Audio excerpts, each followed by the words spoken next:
La teosofía es un movimiento espiritual, filosófico y científico que busca conocer qué hay tras la sabiduría divina.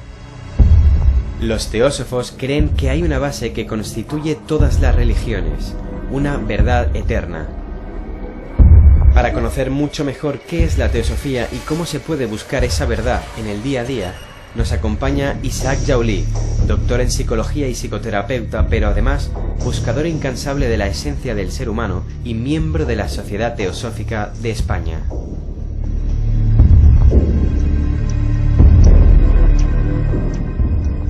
Pues en este cara a cara vamos a hablar de teosofía. Teosofía, conocimiento, sabiduría de Dios.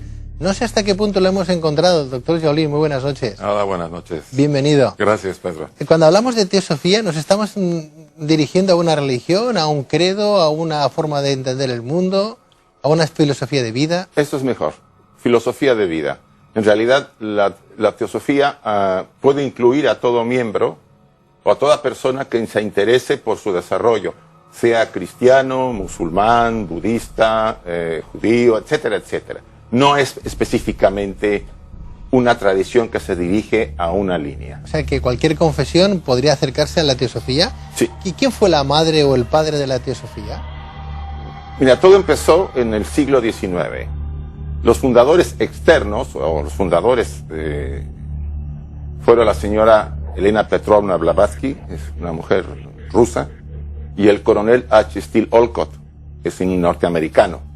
La sociedad se fundó en 1875 en Nueva York, hace más de 100 años, ya 130 y tantos años ya tiene. Y a partir de ahí pasó a la India como estructura ya organizada y se ha difundido por todo el mundo. El movimiento teosófico ha incluido dentro de sus grandes figuras, entre ellas a la señora Annie Besant, al señor Krishnamurti, a la señora, incluso podemos hablar también de la señora Montessori, que colaboró indirectamente en su momento. Doctor Jaulí, la teosofía en sí, entiendo yo que nace en 1870. Y cinco. Y cinco, sí. Se funda la sociedad. Se funda la sociedad, pero en sí, la teosofía, los buscadores del culto divino y el porqué de las cosas es desde el origen de los tiempos, sí, ¿no? Sí. ¿De qué ha bebido la teosofía? ¿Dónde fue a buscar Madame Blavatsky, por ejemplo, esa forma de entender a Dios o a la gran suprema universalidad que tenemos en el cosmos? Ella, de acuerdo a lo que ella presentó en un proyecto al inicio de este movimiento, la fuente donde todo ha emanado es desde la época de los neoplatónicos. O sea, obvio, eso va mucho más atrás, pero Amonio Sacas, fue uno de los grandes neoplatónicos, acuñó la palabra teosofist, o sea, los buscadores de lo divino, o de la sagrada enseñanza divina. Si podemos poner una raíz a partir del siglo II de la era cristiana, pero las fuentes son muy amplias. Viene desde la literatura de todos los grandes, de todas las grandes, vamos a decir, fuentes de sabiduría como la griega, la hindú, la china, la egipcia, incluso la de América Latina, como es la maya, etcétera. O sea, hay una fuente, y en la fuente, Blavatsky insistía, hay una esencia que es común a todas estas tradiciones y que nos dice que en los albores de la humanidad fue dada a la humanidad ese conocimiento. Y ese conocimiento, a medida que la humanidad crecía, fue tomando diferentes, digamos, ramajes. Y cada una de esos ramajes les fueron acuñados ciertos nombres y ciertas características. Pero si el estudiante penetra en el segundo objetivo de la sociedad, que es el estudio comparativo de la ciencia, de la filosofía y de la religión, encontrará que hay algo común en todas, que las hermana. La fuente es hermana. ¿Qué es, por ejemplo? Por ejemplo, la unidad de vida. Todos hemos emanado de la misma fuente. El cristianismo nos habla, todos somos hijos de Dios. Todos venimos de aquella emanación original. Sin embargo, hay manifestaciones dispares y diferentes, doctor Jaulí, ¿no? Hablamos, por ejemplo, de símbolos, ¿no? Desde el símbolo de An, el símbolo de Uruburo, el símbolo de la estrella de David, ¿verdad? La esvástica, ¿no? Por ejemplo, es curiosa la esvástica que si está en sentido al sentido del Sol, de la rotación del Sol, por ejemplo, es positivo, y si no es negativa, como la utilizó Hitler, ¿no? Sí. Todos esos símbolos, ¿por qué hay esas manifestaciones tan dispares? el emblema es un emblema, realmente el emblema tiene un conjunto de símbolos, ¿no? Como tú acabas de mencionar casi todos. ¿Por qué? Porque incluso te faltó mencionar la palabra sagrada que está en la parte de arriba, que es el Om. El Om famoso de los hindúes, sobre el significado de aquello, ¿no? De la seidad. No del Dios personal, sino de la seidad, de aquello donde todo ha emanado. Con esto quiere decir el emblema que la enseñanza teosófica tiene todas esas fuentes en común, pero que hay una esencia donde emanaron todas esas fuentes. Le dice al estudiante, este emblema te muestra que seas tú, judío, hindú, cristiano, o estudiante de los misterios, o de algunas otras de las corrientes que tú puedas haber iniciado, tienes un común. Y ese común nos hermana con todos. Aunque en el exterior se vea diferente, Pedro. Claro, si yo me acerco a la teosofía, doctor Jaolí, tú eres miembro de la Sociedad Teosófica Española, ¿no? Aparte de ser psicoterapeuta y doctor en psicología, si yo me acerco a la teosofía es porque quiero conocer todo aquello que me enseñaron desde pequeño, ¿no? La religión, ¿no? Un credo, un porqué, un Padre Nuestro, una Ave María, pero ¿a quién estoy rezando, no? Hay gente que dice, bueno, es que preguntarse esas cosas, ¿para qué? Ya se nos viene dado, ¿no? Y yo siempre les digo, bueno, si conocemos lo bueno, también debemos de conocer lo malo. Si conocemos lo malo, deberíamos de conocer lo bueno. Ese yin y yang, esa dualidad, ¿no? Descubriré, no sé si a ciencia cierta, pero descubriré el porqué y el ahora. Descubriré más a Dios acercándome a la teosofía. Una de las razones o uno de los compromisos importantes dentro del estudiante que busca cuando se hace miembro es el autoconocimiento. Es muy importante que te conozcas. Hemos vivido, hace un programa lo estuvimos viendo, hacia afuera durante la formación de la personalidad. Llega un momento en que el individuo dice, no me satisface lo que estoy viendo, no me satisface incluso los triunfos que yo he tenido. Yo lo pongo por ejemplo personal, porque a mí me ocurrió a los 22, 24 años. Y entonces empecé a decir, debe haber otro tipo de respuestas, otros elementos que justifiquen mi venida a este mundo, ¿no? Entonces, en ese momento, que le podemos ubicar en la crisis personal, surgen algunas posibilidades y respuestas. Como todos hemos buscado, y como tú supongo lo has hecho, yo busqué en varias ocasiones, en varias corrientes, hasta que llegué a esta. Pero lo primero que me demandaban eso, es cierto, tienes que estudiar, tienes que conocer, pero te tienes que conocer. Y ahí empezó el tema.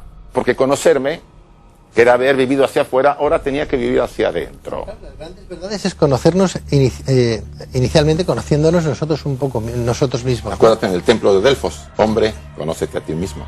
Claro, pero Jaolí, Isaac, teosofía, me voy a acercar más a Dios, a esa conciencia divina, a esa sabiduría, algo escrito por los hombres. Sí.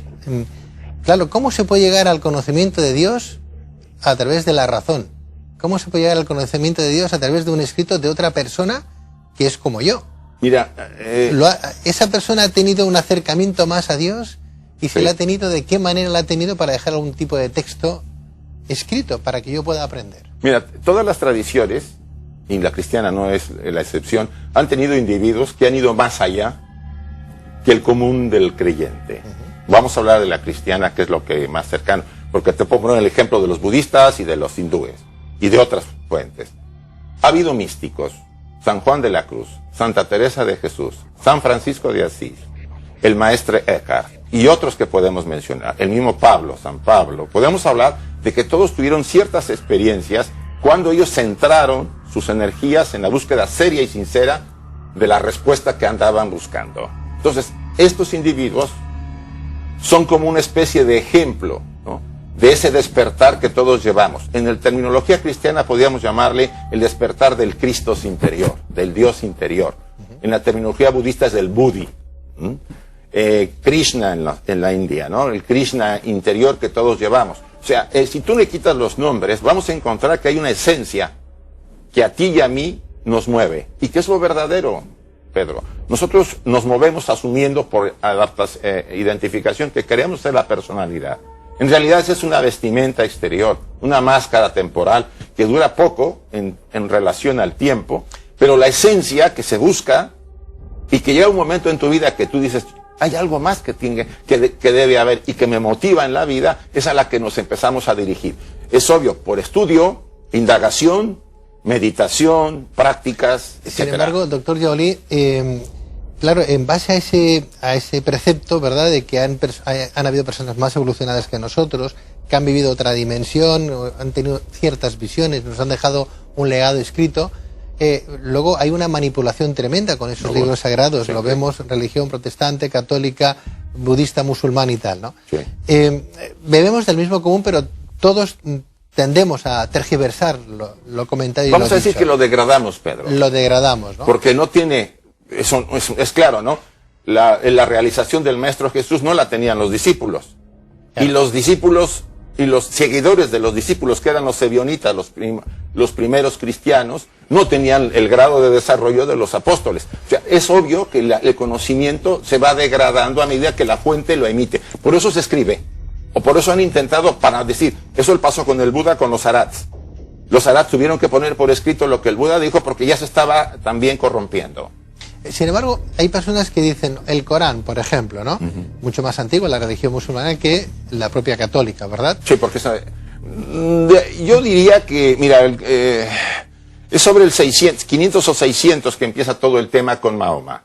Yo creo que son un poquito después, digámoslo así, un poco después del... Muy bien. Tenemos el Corán. Algunos dicen, algunos literatos, inclusive gente que escribe libros y que además pertenecen a diferentes sociedades, que el Corán no deja de ser una mezcla de el mundo católico o cristiano, ¿verdad?, crístico, y el mundo sionista, judío, sí. ¿no?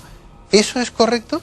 Mira, ¿Sería una mezcla, el Corán sería una mezcla de esas dos religiones? Sí, mira, normalmente son las tres religiones monoteístas que tenemos en Occidente. La fuente es el judaísmo, la religión judía. De ahí emana, en toda la tradición, emana el cristianismo. Alejandría fue el crisol.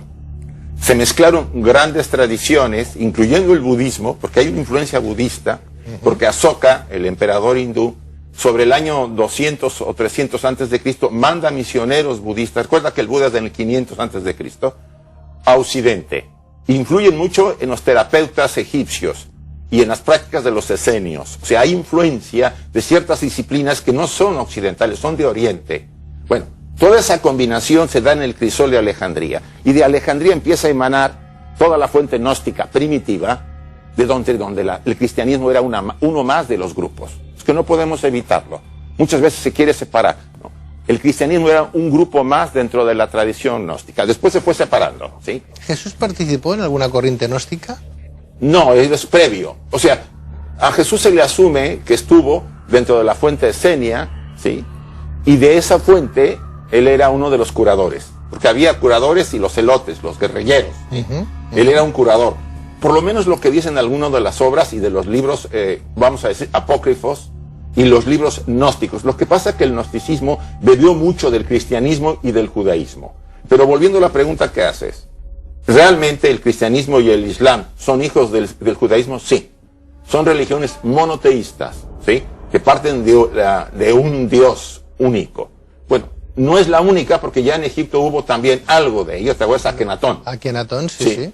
Incluso si vamos al fondo y tú te vas a la tradición hindú y ves en los Upanishads, verás que el hinduismo también es monoteísta. Obvio, tiene un montón de dioses que aparecen posteriormente, pero la esencia es Brahma, el uno, de donde todo ha emanado el universo. Sin embargo, ese Brahma, ese Dios Cristo, Isaac, ya para finalizar, es una representación del Dios Sol, esa magnitud que todo el mundo le tenía miedo desde el origen de los tiempos, ¿no? Hablabas de Akenatón, el primer faraón que convirtió su religión politeísta en monoteísta, ¿no? Atón significa ese disco solar, de alguna manera, ese Dios Sol que a todos complacía y a que todos veneraban.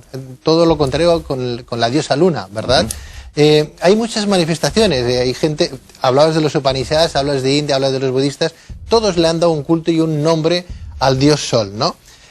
Esa manifestación solar es una representación también, o se hace representación también en los dioses que después hemos venido a conocer, los que estudian la teosofía. Sí, mira, el símbolo del sol es un símbolo muy importante.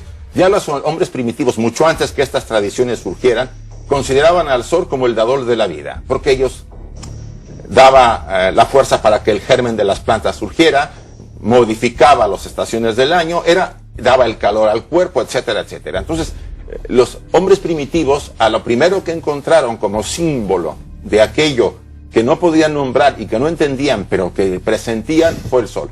Pero tengamos que ver en cuenta que quizá el primitivo tenía más acercamiento desde el punto de vista, vamos a decir, intuitivo que nosotros. Él intuía que había una conciencia que se movía en la naturaleza, que estaba en los árboles, que estaba en las plantas, que estaba en los animales, que estaba en todos. Y esa conciencia, una, que sostenía el cosmos, como dice Pablo, porque hemos emanado de él, vivimos en él y a él volvemos, la empezaron a ubicar, pues adoraban al sol, o a la luna, o a los árboles. Obvio, cada uno tenía ciertas características particulares que le daban cierto tono a esa divinidad. De ahí surgieron los dioses. O sea, en realidad, si tú ves la tradición teosófica, tú vas a ver que de la emanación primera emanan los 7 constructores, las 7, lo que menciona Ezequiel, los dioses a diestra y siniestra del tono de Dios. Bien, pues de la teosofía hemos hablado esta noche en este cara a cara con el doctor Isaac Jaulí, que es doctor en psicología, ¿verdad?, psicoterapeuta y miembro de la Sociedad Teosófica Española. Vamos a intentar acercarnos un poquito a ese Teo, a ese Dios que todos llevamos dentro, cada uno en una representación y en una manifestación diferente, ¿no? Así va el mundo, porque tenemos tantas opiniones referente a un mismo punto, a un mismo denominador común, que es único, indisoluble, pues por eso deberíamos, impronunciable, ¿no? Sí, deberíamos disminuir nuestras diferencias. Si todos adoramos, o todos asumimos que hay una fuente, y que todo nos hermana, las diferencias que tenemos en el exterior son vanas. Deberíamos unirnos y evitar las matanzas que en nombre de ese Dios se han hecho y que nos han separado y ha habido mucha sangre, ¿no? Pues doctor Isaac Jaulí, ha sido un placer tenerte en este cara a cara en Tierra de Sueños. Gracias a ti por la invitación y al público, ahora sí televisivo, que esperamos le interese en estos temas y que nos veremos en otra ocasión si hay otra oportunidad. Seguro que sí. Gracias. Gracias a ti.